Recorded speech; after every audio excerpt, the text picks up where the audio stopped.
Iran terrorist देश है, टेररिस्टों को फंडिंग करता है, टेररिस्टों की पनाहगाह है, और ईरान को हम पाषाण युग में पहुंचा देंगे।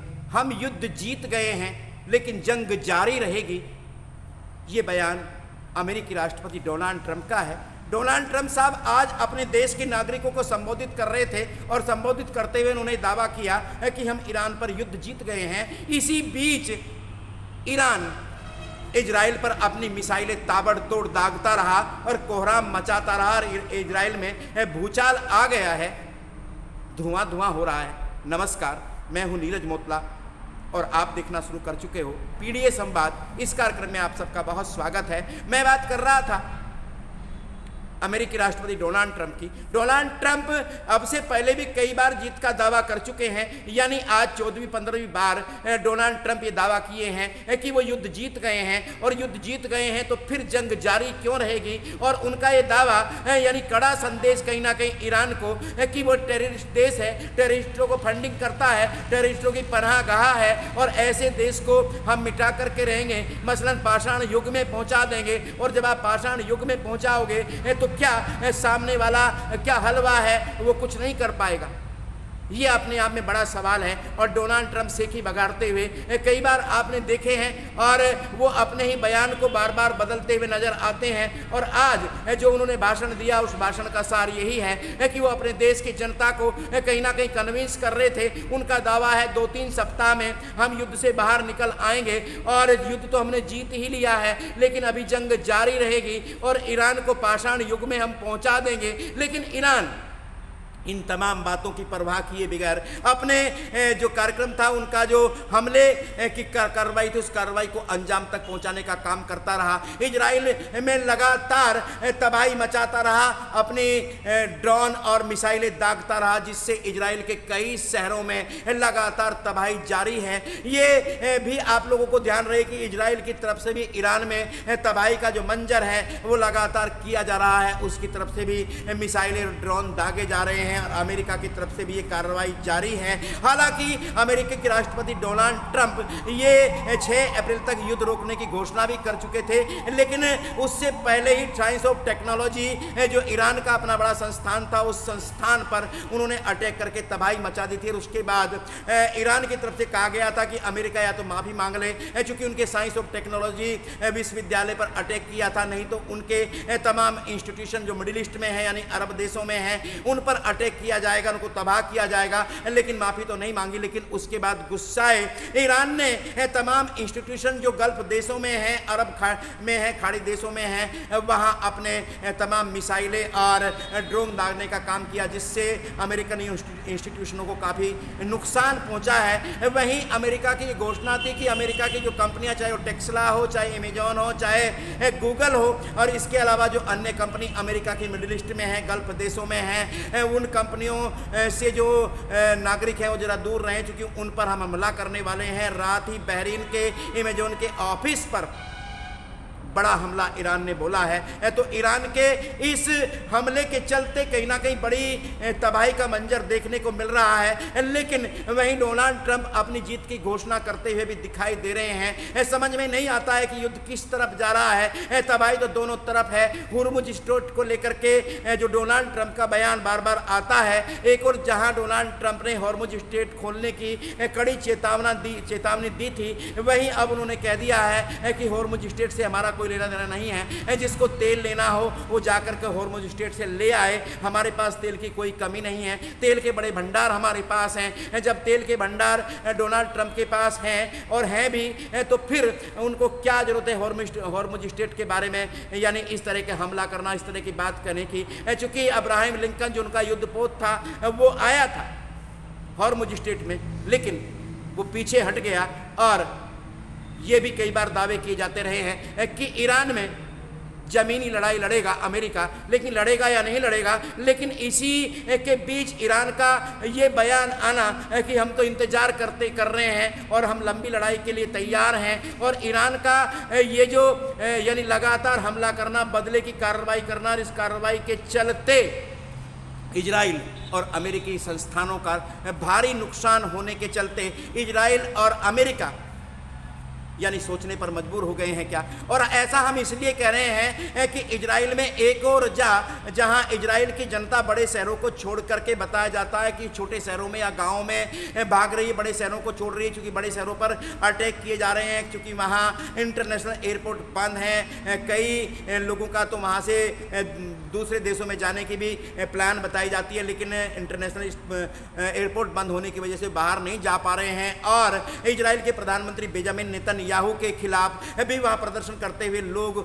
दिखाई दे रहे हैं। और न केवल प्रदर्शन कर रहे हैं बल्कि हिंसक झड़पें भी हो रही है, पुलिस लाठियां भी भांजती हुई दिख रही है। और कई यानी बताया जाता है कि हजारों लोगों को गिरफ्तार किया गया है और जेल भेजा गया है। तो ऐसी स्थिति में क्या इजराइल की सत्ता के खिलाफ इजराइल के लोग सड़कों पर आ गए हैं, प्रदर्शन कर रहे हैं, रिजीम बदलने चले बेंजामिन नेतन्याहू और डोनाल्ड ट्रंप साहब, जो ईरान में रिजीम बदलना चाहते थे, सत्ता परिवर्तन करना चाहते थे। अब उनके देश में ही क्या उनके लिए मुश्किल खड़ी हो गई है और वो अपने देश की जनता को सही तरीके से समझा नहीं पा रहे हैं, कन्विंस नहीं कर पा रहे हैं। यही हालात अमेरिका का बताया जा रहा है। अमेरिका के 50 राज्य हैं, 50 के 50 राज्यों में कम से कम 3000 शहरों में जो बड़े प्रदर्शन हुए हैं और 70-80 लाख लोग सड़कों पर निकले हैं, जिनकी संख्या लगातार बढ़ती चली जा रही है। रैलियां निकाल रहे हैं और डोनाल्ड ट्रंप को लेकर के जो भारी गुस्सा आक्रोश उनके भीतर दिखाई दे रहा है, इससे कहीं ना कहीं डोनाल्ड ट्रंप की जो अपनी लोकप्रियता है, जो उनकी रेटिंग है, लगातार गिरती चली जा रही है। चूंकि राइटर से लेकर के CNN और जो वहां बड़ी न्यूज एजेंसियां है या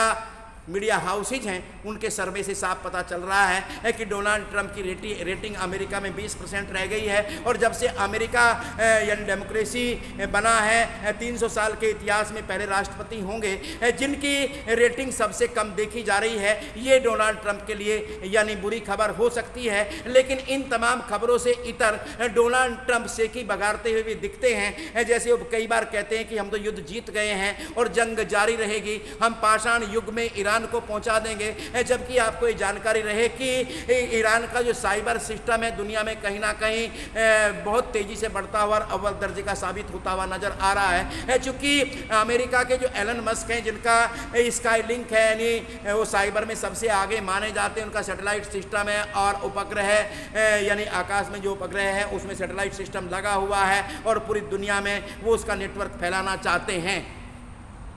ईरान ने उसको भी लोक कर दिया है। ये खबरें और ये चौंकाने वाली खबरें। तो क्या ईरान साइबर के क्षेत्र में भी आगे बढ़ गया है और उसने रसिया को और चाइना को भी इस क्षेत्र में पीछे छोड़ दिया है? इसको लेकर के तमाम लोग यानी तमाम देश इस समय भौचक्के हैं। यानी जिस ईरान को ये समझा जा रहा था, कमतर आंका जा रहा था और अंडर एस्टिमेट किया जा रहा था, वो ईरान क्या बहुत आगे निकला।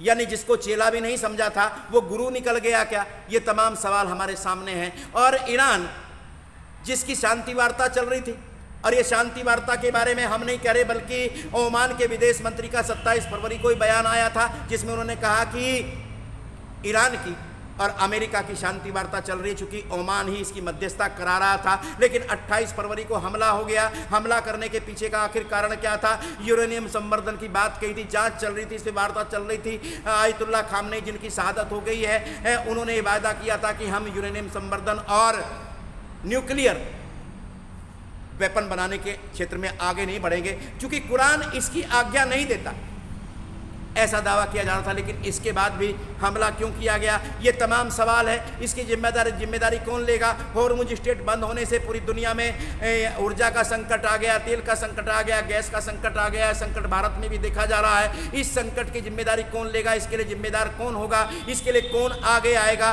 क्या अमेरिका, इजराइल इसकी रिस्पॉन्सिबिलिटी ले पाएंगे या फिर ये जिम्मेदारी ईरान की मानी जाएगी? और ईरान की इसलिए मानी जाएगी जैसा कि वो यानी दबाव बना रहे हैं, जैसी कि बात निकल करके आ रही है। गोदी मीडिया पूरी दुनिया में है और गोदी मीडिया कहीं ना कहीं ईरान को इसमें घेरता हुआ नजर आ रहा है। और गोदी मीडिया ये कहीं ना कहीं सवाल खड़ा कर रहा है कि होर्मुज स्ट्रेट को बंद किया गया है। और होर्मुज स्ट्रेट पहले यानी कोई नाका नहीं, कोई टोल नाका नहीं लगता था, कोई टैरिफ माली नहीं जाती थी, कोई टैक्स नहीं वसूला जाता था। लेकिन अब ईरान वहाँ टैक्स वसूलने की अपना काम करेगा, चूँकि उसकी टेरिटरी में आता है। ईरान की पार्लियामेंट में ये प्रस्ताव भी पारित हो गया है, यानी वहाँ लॉ बन गया है। अब टैरिफ वसूला जाएगा, टैक्स वसूला जाएगा और इससे ईरान की इकोनॉमी बढ़ेगी। और इसके अलावा ईरान ने बाब अल मंदेब को भी बंद करने की बात की है, जो लाल सागर अरब सागर को जोड़ता है, जो 3 महाद्वीपों को मसलन एशिया, यूरोप और अफ्रीका महाद्वीपों को आपस में जोड़ने का काम करता है, जहां से स्वेज नहर है, स्वेज नहर से यातायात शुरू होता है। उस बाब अल मंदेब को भी बंद करने की बात है, चूंकि यमन के जो हूती हैं, हूती लड़ाके हैं, जिन हूती लड़ाकों ने कहीं ना कहीं अमेरिका का भी कड़ा मुकाबला किया, वो हूती लड़ाके भी अब ईरान के साथ आ गए हैं और वहां से दुनिया भर का 13% ऊर्जा का यातायात होता है और 20% हॉर्मुज स्ट्रेट से होता है। सोचिए 20% यहाँ बंद हो गया और बाब अल मंदेब भी अगर बंद कर दिया गया तो 33% ऊर्जा का आना जाना यानी आयात बंद हो जाएगा, यातायात बंद हो जाएगा। उससे दुनिया में पूरी जो समस्या है खड़ी हो जाएगी और इस समस्या खड़ी होती हुई के लिए आखिर जिम्मेदार कौन होगा? ये जिम्मेदारी किसकी है? इजराइल और अमेरिका क्या इस जिम्मेदारी से पल्ला झाड़ लेंगे और क्या शांति हो पाएगी? हालांकि हर युद्ध के बाद शांति जरूर होती है, लेकिन दुनिया के कुछ देश शांति का प्रयास जरूर कर रहे हैं, बात जरूर कर रहे हैं। हालांकि पूरा का पूरा जो दुनिया का आवाम है उसकी सिंपैथी ईरान के प्रति नज़र आ रही है और उसके जो आवाम है पूरी दुनिया का, वो ईरान को इस समय भावात्मक रूप से समर्थन कर रहा है।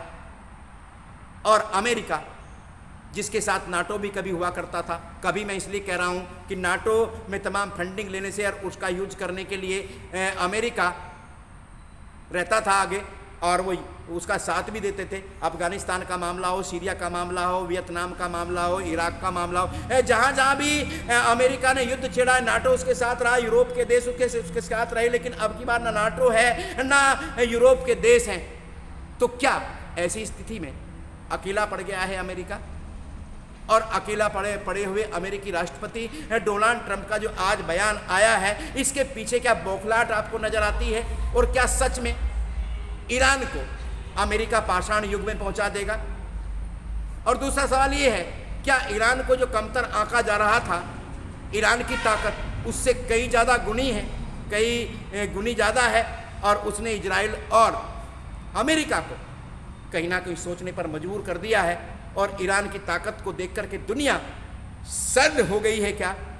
और हमने बताया कि ईरान साइबर क्षेत्र में भी बहुत आगे बढ़ गया है और खबरें जो हमने बताया कि स्काईलिंक जो एलन मस्क का सबसे बड़ा नेटवर्क है, सैटेलाइट नेटवर्क है, उसको लॉक कर दिया है, ऐसी खबरें आ रही हैं। तो ईरान की ताकत क्या ज़्यादा बढ़ गई है? और आखिरी सवाल मैं आप पर यह छोड़ता हूं, क्या दुनिया में अब ईरान की ताकत लगातार बढ़ती जा रही है और सुपर पावर का क्या दुनिया में अब ट्रांसफर होने वाला है? आपके क्या विचार हैं? आपने जरूर व्यक्त कीजिएगा। आपका बहुत बहुत शुक्रिया। नमस्कार।